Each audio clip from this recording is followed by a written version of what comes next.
जय हिंद साथियों, नमस्कार। आप सभी को स्वागत है आप सभी का आपके अपने चैनल IQ स्टडी सेंटर पर। तो आपको इंतज़ार था, आपके हर क्वेश्चन बार बार फ़ोन आते थे, मैसेज आते थे कि सर मेरी नोटिफिकेशन बताएं, कैसे फॉर्म भरना है, क्या डेट है, क्या क्वालिफ़िकेशन है, मेरे नाम में ये गलती है, मेरे सर्टिफिकेट में ये गलती है। ठीक है, तो पूरी की पूरी हरियाणा सिटी का नोटिफिकेशन के बारे में बात करेंगे आज की क्लास में, यानी कि आज की वीडियो में। ठीक है, क्लास मानो या वीडियो मानो, हरियाणा सिटी की पूरी जानकारी बिल्कुल एक एक डाउट क्लियर किया जाएगा। वीडियो को एंड तक देख लेना, स्किप मत करना बस। ठीक है, पूरा वीडियो देखना है, एंड तक देखना है, पूरा आपको बताया जाएगा। ठीक है, एज क्या है, क्वालिफ़िकेशन क्या है, फॉर्म कैसे भरने हैं, क्या सिलेबस है, कितनी एज है, कितनी आयु है। ठीक है, पूरा बताया जाएगा। कितना BCB सर्टिफिकेट क्या होना चाहिए, कितना पुराना होना चाहिए। तो सबसे पहले बात करेंगे कब फॉर्म निकले हैं। ये जो रिलीज़ हुआ है, डेट ऑफ पब्लिकेशन 26 मई 2025, इसको छोड़ दो। Online date, opening date of online, भाई कब से फॉर्म भरे जाएंगे? 28 मई, यानी कि आज 28 मई हो चुकी है, तो आज फॉर्म भरने स्टार्ट हो जाएंगे। Closing date of submission of online application 12 जून लास्ट डेट है। इसी के साथ 14 जून फीस भरने की डेट है, लास्ट आपकी 14 जून।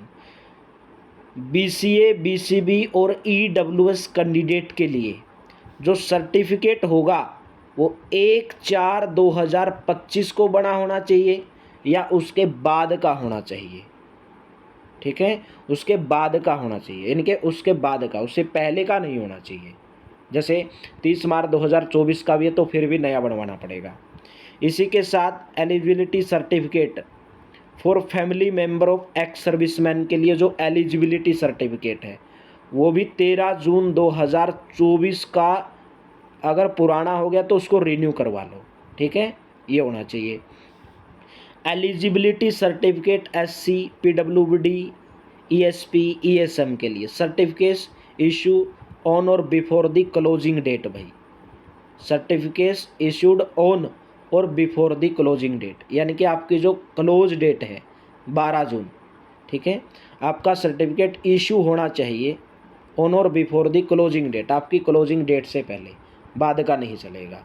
ठीक है, तो एग्जामिनेशन की डेट अभी अनाउंस कर दी जाएगी। बाकी मैं आपको बता देता हूँ, जुलाई के लास्ट में आपका एग्ज़ाम होने की संभावना है।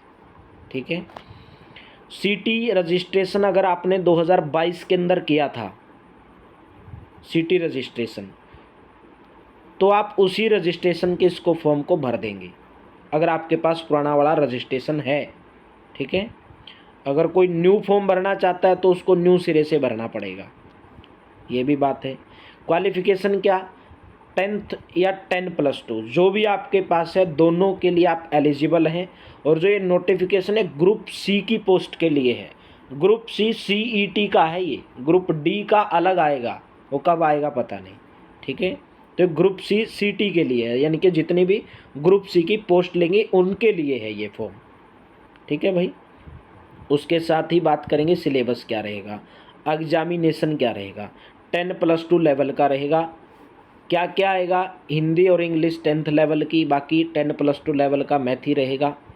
100 नंबर का आपका पेपर आएगा। ठीक है, अब की बार देखो, घंटा भी 1 घंटा 45 मिनट, 1 घंटा 45 मिनट दे दिया भाई, 1 घंटा 45 मिनट। पेपर इंग्लिश में भी होगा, हिंदी में भी होगा और आपके OMR सीट पे होगा, यानी कि गोला भरवाया जाएगा आपसे, गोला भरने वाले रहेंगे। और इसी के साथ ही विश टू अटेम्प्ट क्वेश्चन, आपको 5 ऑप्शन दिए जाएंगे। अगर आप नहीं भरना चाहते कोई ऑप्शन तो लास्ट वाला ऑप्शन आपको भरना है। कोई भी नेगेटिव मार्किंग इसके अंदर नहीं है। ठीक है, there shall be negative marking for -1, in other words for every unattempted question. अगर आप नहीं अटेम्प्ट करोगे तो नेगेटिव मार्किंग होगी, अदरवाइज कोई नेगेटिव मार्किंग नहीं है। तो आपको हर क्वेश्चन अटेम्प्ट करना है। जैसे आपको कोई क्वेश्चन नहीं आता तो 5वां जो गोलदारा रहेगा वो रहेगा उत्तर नहीं देना चाहते, तो वो भरना है आपको। ठीक है, इसके साथ एग्जामिनेशन सेंटर भी आएंगे, अभी तक कुछ आया नहीं। एज लिमिट की बात कर लेते हैं। 18 साल एज होनी चाहिए आपकी। On the closing date and not more than 42 years. यानी कि जैसे 12 जून है, अगर आप 12 जून तक 18 साल के हो गए हैं तो भर सकते हैं। अगर आपकी 13 जून भी है तो नहीं भर सकते भाई, ठीक है। 42 साल आप 12 जून तक हो जाने चाहिए, ठीक है। अगर इससे ज़्यादा तो नहीं भर सकते। अगर 12 जून तक आप 18 साल के कंप्लीट हो जाने चाहिए, ठीक है। एज रिलैक्सेशन किस किस को वो भी बताएंगे, किस किस को कितना साल दिया गया है, पूरा का पूरा डिटेल के अंदर बताएंगे। पूरा वीडियो आप एक बार पूरा देख लें भाई। AWS सर्टिफिकेट बता दिया 1/4/2025 को, या 1/4/2025 के बाद का होना चाहिए, उससे पहले का नहीं चलेगा, ठीक है। पूरा डिटेल के अंदर एक्स सर्विसमैन के लिए, रिजर्वेशन के लिए, एक्स सर्विसमैन के लिए या उनकी कोई फैमिली है, ठीक है, उनके लिए भी बताया जाएगा कि क्या क्या है, क्या क्या आपको कैसे फॉर्म भरने हैं। पूरा डिटेल के अंदर आपको बताया जाएगा। पूरा वीडियो आप देख लो। एप्लीकेशन फ़ीस भाई, बात आ जाती है एप्लीकेशन फ़ीस की। कैटेगरी वाइज एप्लीकेशन फ़ीस लगेगी, कितनी फ़ीस लगेगी वो भी बताएंगे। CT 2022 में नोटिफिकेशन आया था जो, उस टाइम जो आपकी फ़ीस लगी थी वही फ़ीस आपकी लगेगी, पूरा बताएंगे। वो भी बताएंगे कितनी लगेगी। इसके साथ साथ हम पढ़ रहे हैं साथ के साथ में, ठीक है। आपको स्कैन कॉपी आपके जो डॉक्यूमेंट है वो अपलोड करनी पड़ेगी, कौन कौन सी करनी पड़ेगी वो भी बताएंगे। देखो यहाँ से जर्नल के लिए स्कैंड कॉपी आपकी जो मिनिमम एजुकेशन क्वालिफिकेशन है, या आप 10th पास हैं या 12th पास हैं, 10th है 12th हैं तो दोनों अपलोड करनी पड़ेगी। मैट्रिकुलेशन सर्टिफिकेट, फोटोग्राफ ऑफ आपका फोटोग्राफ, आपका सिग्नेचर, आपका आधार कार्ड, स्कैन कॉपी ऑफ परिवार पहचान पत्र, और अंडरटेकिंग। अंडरटेकिंग मतलब जैसे लास्ट में फॉर्म भरते हो तो लास्ट में एक टिक का निशान आता है, वही अंडरटेकिंग होती है। और इसी के साथ ही यहाँ पर कन्फ्यूज़न है कि सर मेरा आधार कार्ड में नाम गलत है, मेरा फलाना में नाम गलत है, मैं क्या करूँ, मैं स्कैन करूँ तो मेरा रिजेक्ट तो नहीं हो जाएगा, वो भी बताऊँगा आपको। पूरा वीडियो देख लो, ठीक है। पूरा आएगा आगे की आगे, पूरा बताऊँगा आपको भाई। DSC OSC कैंडिडेट को ये चीज़ें अपलोड करनी है, ठीक है। पूरा BCA को, BCB को, नॉन क्रीमी लेयर को, स्कैन कॉपी ऑफ आपकी मैट्रिकुलेशन की, फ़ोटोग्राफ, सिग्नेचर, आधार कार्ड, परिवार पहचान पत्र अगर आपके पास है, हरियाणा रेजिडेंस सर्टिफिकेट तो सबको अपलोड करना है जो हरियाणा में रहता है, जो बाहर है उनके लिए छोड़ दो। स्कैन कॉपी अगर आपके पास BCB non creamy layer certificate 1/4/2025 या उसके बाद का नहीं होना चाहिए, उससे पहले का नहीं होना चाहिए, मतलब 30 मार्च 2024 का नहीं चलेगा, या तो 1 अप्रैल 2025 या उसके बाद का होना चाहिए। EWS का भी इसी प्रकार है, ठीक है, वो भी आपका जो सर्टिफिकेट होना चाहिए। स्पोर्ट्स पर्सन के लिए graduation certificate as per Haryana sports department policy अगर आपके पास कोई है तो, ठीक है। अदर रिजर्वेशन सर्टिफिकेट में रिजर्वेशन लेने के लिए आपको स्पोर्ट्स का सर्टिफिकेट अपलोड करना पड़ेगा। एक्स सर्विसमैन के लिए डिस्चार्ज सर्टिफिकेट अलग से, डिस्चार्ज बुक जिस पे आपकी date of entry into military में कब आप भर्ती हुए और कब रिटायर हुए उसके अंदर ये लिखा होता है। अगर आप अभी मतलब नौकरी में हैं, आर्मी में हैं, नेवी में हैं, किधर भी हैं, तो आपको नो ऑब्जेक्शन सर्टिफिकेट लाना पड़ेगा आपके जो भी ऑफिस है वहाँ से, ठीक है। तो पूरा का पूरा डिटेल में आपको मैंने बता दिया। तो अभी हम देखेंगे इसके अंदर जनरल इंस्ट्रक्शन पढ़ेंगे, कुछ क्या क्या इंस्ट्रक्शन है पूरा बताऊंगा भाई। पूरा 1 मिनट डटे रहेंगे कि किसको क्या भरना है, किस तरीके से भरना है। अगर आप कहीं पे पकड़े गए भाई, दिया गया कि आप इतने साल जो है CT एग्ज़ाम नहीं दे पाओगे, इतने साल के लिए आप बाहर कर दी जाओगे, अगर आपके पास कोई कुछ पकड़ा गया, कुछ डॉक्यूमेंट कुछ पकड़ा गया, यहाँ पर देखिए अनेक्जर दिए गए हैं। Experience certificate for age relaxation in case of Haryana government employees, जैसे हरियाणा के अंदर जो नौकरी करते हैं ना, उनको अगर एज रिलैक्सेशन चाहिए तो ये एक्सपीरियंस सर्टिफिकेट भर के और साइन नीचे लेके साइन लेना है, ठीक है। ये BCA BCB सर्टिफिकेट है हरियाणा सरकार, ये डाउनलोड कर लो, इस पे मोर नाम भर के और ये आप अपलोड कर को आपने अतिरिक्त उपायुक्त जो सह अधिकारी हैं, जिला नागरिक संसाधन सूचना अधिकारी, उनकी मोहर लेके इसको आपको अपलोड कर देना अगर आपके पास अभी नया नहीं है, ठीक है। AWS का है ये, आप यहाँ से डाउनलोड कर सकते हैं। एलिजिबिलिटी सर्टिफिकेट भाई, फैमिली मेम्बर, एक्स सर्विसमैन के जो डिपेंडेंट फैमिली मेम्बर हैं उनके लिए ये सर्टिफिकेट है। पूरा डिटेल में बताऊंगा, अभी बहुत सारा बाकी है, अभी बहुत सारा बाकी है। क्या क्या इसके अंदर क्वालिफ़िकेशन है, क्या क्या चीज़ है, पूरा बताऊंगा। क्वालिफ़िकेशन आ गई, देख लो। 10+2 ग्रुप सी की पोस्ट निकलेंगी, जिसके अंदर 10+2 मांगी हुई, जो 10+2 का फॉर्म भर देना, 10th मांगी है तो 10th का भर देना भाई, ठीक है। तो जिस प्रकार से ग्रुप डी का अलग से निकलेगा भाई सीटी, ये ग्रुप सी के लिए है, ठीक है। तो सब दे सकते हैं इसको। सिलेबस देख लो भाई अभी क्या रहेगा सीटी के लिए।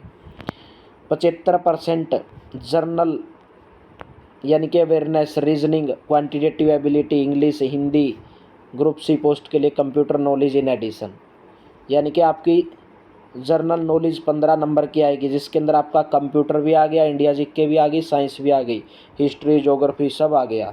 रीजनिंग आएगी 15 नंबर की, मैथ आएगा 15 नंबर का, इंग्लिश आएगी 15 नंबर की, हिंदी आएगी 15 नंबर की, ठीक है। और आपकी जो अकेली जो बच गई, वो बच गई हरियाणा जीके, वो आएगी 25 नंबर की। कोई नेगेटिव मार्किंग नहीं है। 10th लेवल का आपका एग्ज़ाम आएगा। कौन कौन से चैप्टर रहेंगे वो भी आपको बताए जाएंगे। अभी आगे देखो फीस की बात भाई, फीस क्या रहेगी देखो। अभी वो बात भी बताऊंगा जिसके पास कुछ गलत है, डॉक्यूमेंट गलत हैं, आधार कार्ड में कुछ नाम गलत है, कुछ गलत है। भाई देखिए स्टैंडर्ड रेट है 1000 रुपये, ठीक है, 1000 रुपये। देखिए बताऊंगा अभी आपको। जो हरियाणा के रेजिडेंट हैं, जो हरियाणा में रहते हैं, उनके लिए, जैसे आप हरियाणा में रहते हो, अगर आप अपना पीपी नंबर और आधार कार्ड नंबर दोगे और जनरल कैटेगरी से आते हो तो आपको 50% देना पड़ेगा स्टैंडर्ड रेट का, यानी कि 500 रुपये फ़ीस रहेगी। अगर आप अपना पीपी नंबर, आधार नंबर नहीं देना चाहते तो आपको 1000 रुपये फ़ीस देनी पड़ेगी। अगर आप हरियाणा में से बिलोंग करते हैं, ना आप पीपी नंबर देना चाहते यानी कि परिवार पहचान पत्र, ना आधार कार्ड, तो 1000 रुपये फ़ीस जर्नल के लिए। और जो हरियाणा से बाहर के हैं, जो अपना आधार कार्ड नंबर देंगे उनको 500 रुपये फ़ीस लगेगी, जो अपना आधार कार्ड नंबर नहीं देंगे उनको 1000 रुपये फ़ीस लगेगी, ठीक है। तो अभी जिसका आधार कार्ड में नाम गलत है और वो सोचता है कि मैं बाद में करवा लूँगा, तो आप अभी फॉर्म अपना बिना आधार कार्ड के और बिना पीपी के भर दें भाई। ये है उनका सॉल्यूशन, और कोई सॉल्यूशन नहीं है। बाकी जिनका कुछ नाम गलत है, छोटा मोटा नाम चल जाएगा, ऐसा कुछ नहीं है, ठीक है, छोटा मोटा नाम चल जाएगा। जैसे आपकी डीएमसी में, आपके सर्टिफिकेट में आपके पिताजी का कुछ नाम है, लेकिन आपके पिताजी के डॉक्यूमेंट में आपके पिताजी का कुछ नाम है, थोड़ा बहुत चल जाएगा भाई। अगर बिल्कुल ही अलग है कि आपके डॉक्यूमेंट में सुनील सिंह है और उनके डॉक्यूमेंट में अनिल है, तो ये तो बिल्कुल अलग ही हो जाएगा। मतलब थोड़ा मिलता जुलता, जैसे किसी का भाई थोड़ा मिलता जुलता चल जाता है, एक स्पेलिंग का मिस्टेक हो गया, 2 स्पेलिंग का, ठीक है। तो male applicant who are children of ex serviceman के जो बच्चे हैं उनके लिए भी सेम फीस है भाई, जो मैंने अभी बताया आपको, ठीक है, सेम फीस है। फीमेल के लिए भाई 25% ऑफ स्टैंडर्ड रेट, यानी कि अगर फीमेल अपना आधार कार्ड नंबर देगी, लड़कियों के लिए आधार कार्ड नंबर देगी और अपना परिवार पहचान पत्र भी देगी, तो उसको आपकी जो फीस देनी पड़ेगी वो 250 देनी पड़ेगी, 250 रुपये जर्नल कैटेगरी के लिए। अगर आप अपना आधार कार्ड नंबर पीपी नहीं देंगे तो 500 रुपये फ़ीस देनी पड़ेगी। और इसी प्रकार जो हरियाणा से बाहर के हैं उनको लड़कियों के लिए 500 रुपये, और अगर आप आधार कार्ड नंबर नहीं देते हो तो 1000 रुपये। एक्स सर्विसमैन की बात करेंगे भाई, एक्स सर्विसमैन के लिए, सभी के लिए 250 रुपये फ़ीस है, अगर आप अपना पीपी नंबर भी देंगे और आधार नंबर भी देंगे। अगर आप अपना पीपी और नहीं देंगे तो कितनी फ़ीस लगेगी, 50% ऑफ स्टैंडर्ड रेट, मतलब 500 रुपये फ़ीस लगेगी अगर आधार कार्ड और पीपी नंबर नहीं दोगे। ये फिर यही सेम बाहर वालों के लिए हो गई। जो डिसेबल्ड हैं, यानी कि जो डिसेबिलिटी हैं, अपंग हैं, कुछ भी हैं, तो उनको 25%, इनके 250 रुपये फ़ीस देनी पड़ेगी भाई, अगर आप अपना आधार कार्ड भी दोगे और पीपी भी दोगे। अगर नहीं दोगे तो 500 रुपये, सेम ये फिर बाहर वालों की हो जाएगी, ठीक है। जो एससी कास्ट, बैकवर्ड क्लास से, इकोनॉमी, ईडब्ल्यूएस से बिलोंग करते हैं उनको भी 250 रुपये फ़ीस देनी पड़ेगी अगर आप अपना आधार कार्ड नंबर और पीपी देंगे। अगर नहीं देंगे तो आपको 500 रुपये फ़ीस देनी पड़ेगी। मतलब स्टैंडर्ड रेट लिखा गया, स्टैंडर्ड रेट है 1000, तो 1000 का 50% निकालो, 25% निकालो, ये है फीस इसके अंदर। वही बात मैंने बताई, अगर आपका सर्टिफिकेट में नाम गलत है, आपका भाई नाम गलत है किसी, जैसे आपका सर्टिफिकेट हो गया, आपके 10th में कुछ नाम है आपके डीएमसी में और आपके पिताजी का नाम गलत है, और आपका सर्टिफिकेट कोई भी सर्टिफिकेट है, बीसीए, बीसीबी, एससी, एसटी जो भी है, अगर आपका उसके अंदर पिताजी का नाम गलत है, कोई दिक्कत नहीं, छोटा मोटा चल जाएगा। लेकिन आपका 1 अप्रैल 2025 के बाद या इससे पहले, इससे के बाद का होना चाहिए, पहले का नहीं होना चाहिए। ठीक है, चल जाएगा, डोंट वरी, टेंशन लेने की ज़रूरत नहीं है। इसके साथ ही आपको अपलोड कर देना, बस, कोई दिक्कत नहीं है। बाद में आप अपना नाम चेंज करवा लेना। ठीक है, बाद में आप अपना नाम चेंज करवा लेना भाई। पूरा सिलेबस बता दिया आपको, पूरा इसके बारे में जानकारी बता दी। कितने नंबर का आएगा Haryana GK, India GK, computer science, math, reasoning 15-15 number की, हरियाणा जीके अकेली 25 नंबर की आएगी। और कुछ क्या बच जाता भाई। ऑनलाइन फॉर्म आपको अप्लाई करने हैं, लास्ट डेट 12 जून है। ठीक है, तो अच्छे तरीके से आप फॉर्म अप्लाई कर देंगे। बाकी पूरा ये जो है टेलीग्राम के ऊपर मैं सेंड कर दूंगा, इसको आप पढ़ लेना भाई। तो रजिस्ट्रेशन कर लेना, आपको क्या क्या अपलोड करने हैं, आपको सब कुछ अपलोड करना है भाई आपको। ठीक है, फीस बता दिया आपको, इसके बारे में बता दिया, मार्क्स ग्रुप सी पोस्ट के बारे में बता दिया, वेटिंग लिस्ट लगेगी, जो भी, ये तो बाद की बातें हैं। ठीक है, जो भी मुख्य मुख्य जानकारी थी वो बता दी मैंने आपको। बाकी इसके अंदर कुछ और ज़्यादा जानकारी देने की बातें नहीं थी। इसके अंदर सर्टिफिकेट भी दिए गए हैं, तो आप बनवा के अपलोड कर सकते हैं। ठीक है, और आपका एग्ज़ाम जुलाई में होने के चांस हैं, लास्ट जुलाई में, एचटेट के साथ साथ में। एचटेट के साथ साथ में आपका एग्ज़ाम कंडक्ट करवाया जा सकता है। थोड़ा बहुत आगे पीछे रहेगा, या तो पहले हो सकता है या थोड़ा बहुत बाद में हो सकता है। ठीक है, बाकी मेरे को लग रहा है बाद में ही होगा। और अगर आपके कुछ और डाउट रह जाते हैं तो कमेंट में ज़रूर बताना, आपका रिप्लाई ज़रूर किया जाएगा। ठीक है, अपलोड कर देना है। अगर आपका कुछ गलत है अपलोड करो, डोंट वरी, टेंशन लेने की ज़रूरत नहीं है। अगर आपका आधार कार्ड में नाम गलत है और पीपी, तो आधार कार्ड और पीपी मत अपलोड करो, 1000 रुपये फ़ीस दे दो भाई, बाद में उसको आधार कार्ड को ठीक करवा लो। यही है सॉल्यूशन एग्ज़ाम से पहले, क्योंकि जब आधार एंट्री करोगे आधार कार्ड लगेगा, तो एग्ज़ाम से पहले उसको ठीक करवा लो। बस यही है इसका सॉल्यूशन, और कोई सॉल्यूशन नहीं। तो चलिए, थैंक यू, जानकारी अच्छी लगी होगी। और फॉर्म कैसे भरा जाएगा ये भी आपको बता दिया जाएगा भाई, पूरा फॉर्म आप कैसे भर सकते हैं। ठीक है, पूरी जानकारी आपको दी जाएगी। यहाँ पे बच जाता है कि सिलेबस क्या क्या रहेगा। सिलेबस तो मैंने बता दिया, इंग्लिश रहेगी, हिंदी रहेगी, और कौन कौन से चैप्टर रहेंगे ये भी मैंने आपको बताना पड़ेगा भाई। इसके अंदर दिया गया होगा कि कौन कौन से चैप्टर रहेंगे। चैप्टर तो वही रहेंगे जो आप पढ़ रहे हैं। मैथ का मैंने पूरा कंप्लीट करवाया है सिलेबस। हरियाणा जीके की चैनल के ऊपर क्लासेज होती हैं, बिल्कुल फ्री ऑफ कॉस्ट, जो सब कुछ बिल्कुल फ्री ऑफ कॉस्ट तैयारी करवाई जाती है। ठीक है, सब मैंने सिलेबस कंप्लीट जो है करवाया हुआ है। यहाँ पर दिया होगा तो सिलेबस देखो, यहाँ पे सिलेबस दिया है भाई, ये चेक करो, सिलेबस दिया गया है। हिस्ट्री रहेगी हरियाणा की, ये सब इसके बारे में दिया गया है। रजिस्ट्रेशन आपको कर देना है, तो यहाँ पे दिया होगा कि कौन कौन से चैप्टर रहेंगे। यहाँ पे हम एक बार चेक कर लेते हैं, एक बार बने रहेंगे आप चैनल के ऊपर, कौन कौन से चैप्टर इसके अंदर रहेंगे। चैप्टर तो बाकी ज़रूरत भी नहीं है देखने की, पहले वाला जो है सीटी उसको आप उठा के देख लेना, सेम ऐसा ही आपका एग्ज़ाम पूछा जाएगा। बस इससे बाहर आपका एग्ज़ाम जो है पूछा नहीं जाएगा, इससे बाहर आपका कुछ नहीं पूछा जाएगा भाई।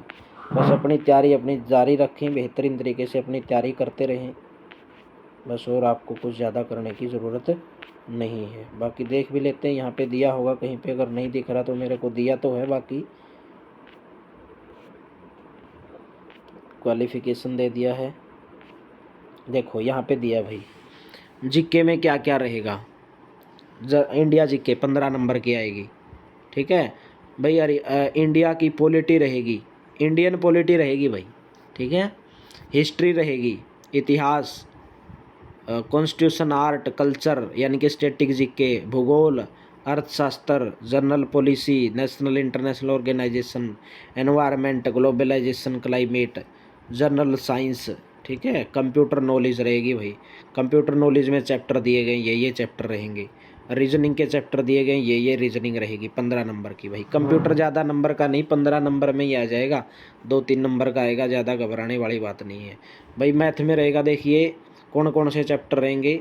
सिंप्लीफिकेशन, सरलीकरण, डेसिमल दशमलव वाले, फ्रैक्शन भिन्न, रिलेशनशिप बिटवीन नंबर्स यानी कि number system, LCM, HCF, ratio, proportion, अनुपात समानुपात, प्रतिशत, रूट्स, एवरेज, घात घातांक करनी, profit loss, discount, simple compound interest, partnership, mixture allegation, time work, time distance, table and graphs, trigonometry. बस यही रहेंगे, मैंने पूरा सिलेबस करवाया हुआ आपको। इंग्लिश में क्या क्या रहेगा देख लो, सिनोनिम, होमोनी, सेंटोनिम, स्पेलिंग, ठीक है, idiom, phrases, one word substitution, पूरे आपको मैं यही करवा रहा हूँ। एक्टिव पैसिव वॉइस रहेगा, इनडायरेक्ट नरेशन रहेगा, ठीक है। पैसेज आएगा भाई, पैसेज भी रहेगा। हिंदी में कौन कौन से रहेंगे ये भी आप देख लेना। शब्द, अलंकार, वाक्य, विकारक शब्द, मुहावरे, लोकोक्ति, संधि, उपसर्ग, सब ये रहेंगे, ठीक है। जनरल नॉलेज हरियाणा की भाई, हरियाणा का पूरा जनरल जीके आएगी, ठीक है। तो पूरा तरीके से अपनी तैयारी बेहतर जारी रखें, एग्ज़ाम आपका जल्दी होगा, बस अपनी तैयारी ज़ोरों शोरों से रखें भाई। Thank you. जानकारी अच्छी लगी होगी तो वीडियो को शेयर कर देना, लाइक कर देना भाई। Thank you.